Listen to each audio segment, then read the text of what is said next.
Francisco Solano López and the Triple Alliance War. When personal ambition drove an entire nation to the brink of annihilation. What happens when a small, landlocked country, trapped in the heart of South America, dares to challenge three regional military powers at the same time? And what makes a young president believe he can reshape the order of an entire continent not through diplomacy, but through war?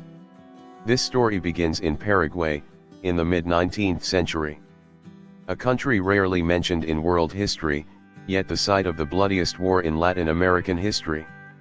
And at the center of that tragedy stands one name, Francisco Solano López.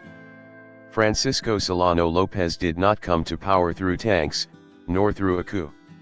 He assumed the presidency legally, approved by Congress, inheriting power from his father as an almost inevitable outcome. But the decisions he made afterward dragged Paraguay down a path with no return. To understand why this happened, we must look back at Paraguay before López. In the mid-19th century, Paraguay was a very different country from the rest of South America. While many neighboring states were drowning in debt and dependent on European capital and goods, Paraguay chose a path of near self-isolation. The state controlled most of the land. Domestic industry was encouraged. Trade was tightly supervised. The country had almost no foreign debt. The Paraguayan army was considered among the most disciplined and loyal in the region. Not because it was better equipped, but because it was raised within a system where the state stood at the center of everything. All of these foundations were built by Carlos Antonio López, the father of Francisco Solano López. He was an authoritarian but effective leader. Under his rule, Paraguay was stable, developing, and most importantly, free from manipulation by neighboring powers. Francisco Solano López grew up within this system. He was educated as the heir to power.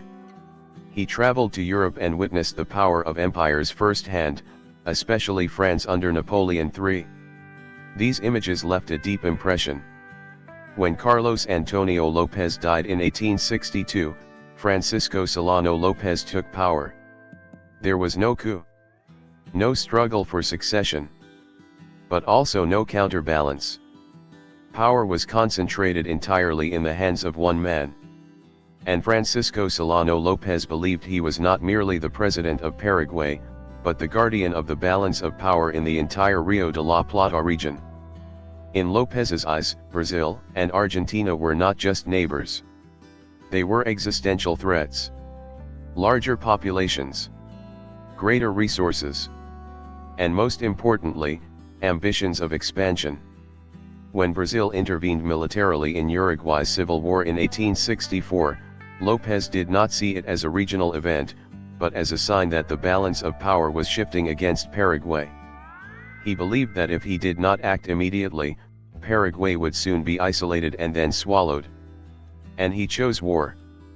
Francisco Solano López ordered the seizure of a Brazilian ship and then declared war. Soon after, he expanded the conflict to Argentina. When Uruguay fell under a pro-Brazilian government, Paraguay officially faced the Triple Alliance, Brazil, Argentina, and Uruguay. It was a decision that marked a turning point not only for López, but for the fate of the Paraguayan nation itself. At first, the Paraguayan army advanced quickly and boldly. They were accustomed to discipline, accustomed to orders, and placed absolute trust in their leader. The early victories convinced López that he was right. But that was the final peak. The Triple Alliance possessed overwhelming advantages: population several times larger, superior industry, and naval control of the rivers Paraguay's lifelines. The war rapidly shifted from offense to defense. Then from defense to attrition. Year after year, battles followed one another. With each battle, Paraguay lost more men. With each year, resources dwindled. But Francisco Solano López did not retreat. He refused negotiations. He regarded surrender as betrayal. And as the war dragged on, he began to see enemies not only outside the country, but within. Officers suspected of disloyalty were executed. Those who opposed the war were labeled traitors. Fear spread throughout the state apparatus. When nearly all adult men were dead or wounded, López ordered total mobilization. Children were sent to the front lines. Women took on logistics, production, and even combat roles. Paraguay was no longer fighting to win. They were fighting to avoid surrender. The war became a machine that crushed human lives. Villages were destroyed. Farmland was abandoned. Disease spread. Hunger became routine. By the late 1860s, Paraguay was barely a country in the conventional sense. It was a society in collapse, yet still fighting under the command of one man. In 1870, Francisco Solano López was hunted into the jungle. He was killed in a final skirmish. According to accounts passed down, before he died, he said, "I die for my country." The war ended. But the price Paraguay paid was immeasurable. More than 60% of the population was destroyed. Nearly all adult men were gone. The country was occupied. Territory was lost. It took generations for Paraguay to slowly recover.